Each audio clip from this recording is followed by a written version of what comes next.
Hello crafty friends, I'm Lien from Studio Kato and I'm so happy to be back on the Reverse Confetti YouTube channel today. I am already very much in a fall mood. I've been making Halloween cards, fall cards, and this is one of them. I have been in love with the Fall Flowers stem set as soon as it came out last year, and I love the shape of the flowers. The flower arrangement, it's just so stunning. So I'm stamping these out onto Clairefontaine DCP 250 GSM cardstock using my Misti, which is important because I will stamp this again after I'm done coloring.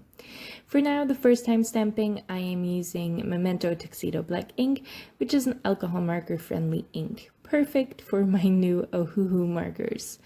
I am very excited to work with these today.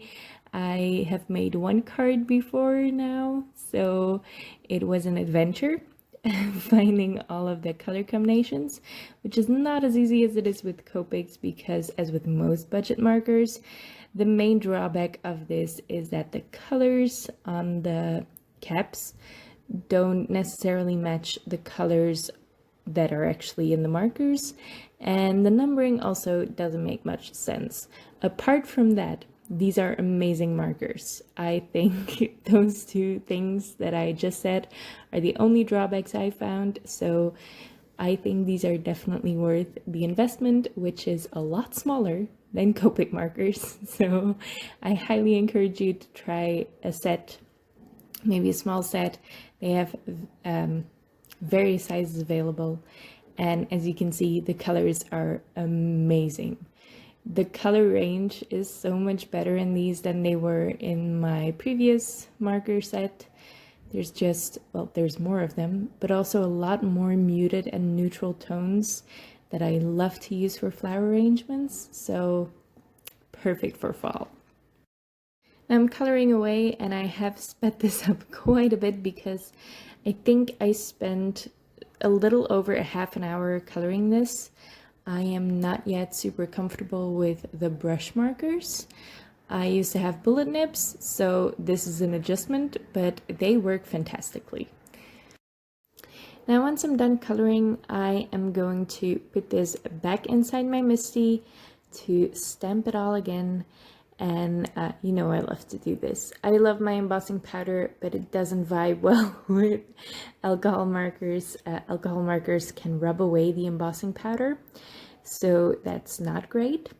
It can also be very bad for the nibs of your markers, so to avoid ruining your markers, you might want to stamp it twice like I'm doing now. So I am just stamping over this again. I have left the stamps in my Misti, so it's really easy to just stamp it one more time. It takes me 1 minute extra to stamp it again in Versafine Onyx Black ink and emboss it with Wow Clear Gloss Superfine Embossing Powder, and then I can get the best of both worlds. I have my amazing vibrant alcohol marker coloring, and I have my glossy outline from the embossing powder. Now for the background, I'm going to use two cover dies by Reverse Confetti. This is the open drop cover panel, and this is the folk stitch cover panel. You can see that I cut the opening first, or I cut the open drop cover panel first, and then I just cut it, or put one of the drops over the folk. I don't actually know what that die is called. I think it's folk stitch cover panel.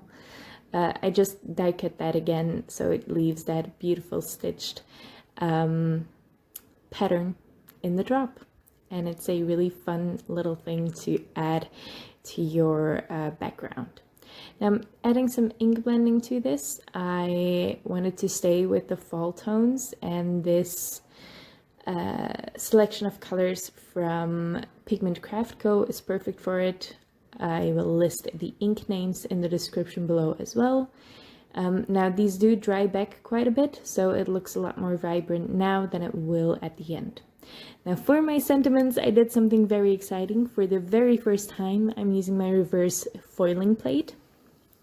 Now these sentiments are foiled sentiments by Reverse Confetti, and I have foiled them first, and now I am using the negative space to make another set of sentiments.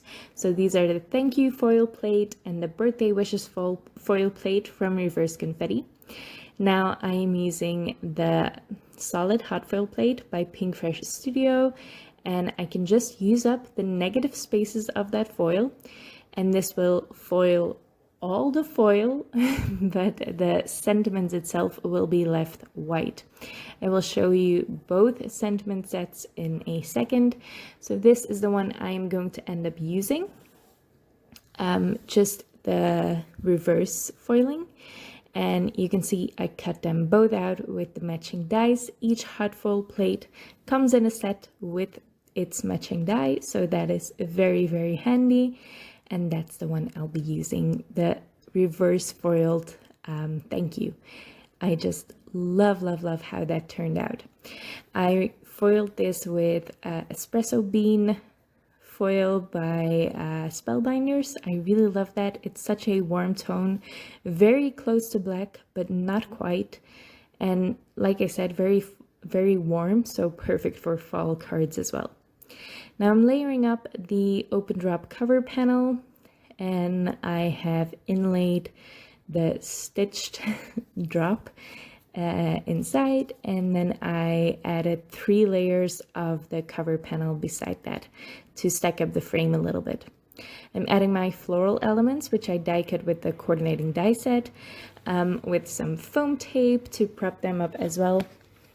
And then I am also going to add some dimension to that sentiment. I die cut it 2 more times out of thick white cardstock so I can stack it up. I love doing that with sentiments, not just because it adds dimension, but because it makes them look more solid. The look of a stacked die is very different on a card than just the look of one die. Now I'm finishing it off with some matte gold pearls by Pink Fresh Studio as well, and these perfectly match the colors too. Love that matte gold, and I'm adhering those with some Nuvo Deluxe adhesive. Now that finishes up my card for today. I love this card, but I'm very into fall cards right now, so I probably would have loved it even if I had messed up the coloring or whatever happened, because I'm very much in a fall mood. It's probably the heat wave that we're dealing with right here. I hope you liked the card. I hope you liked that reverse foiling I did. It's a very handy tool, the solid hot foil plate by Pink Fresh Studio. There are a couple more brands that do solid hot foil plates in shapes, for example. Spellbinders has various shapes and sizes of solid hot foil plates, which can also be a really fun look. So yeah, I will leave all of the supplies I used today in the description below, so you can check those out if you want to. Thank you so much for watching, and I hope to see you next time.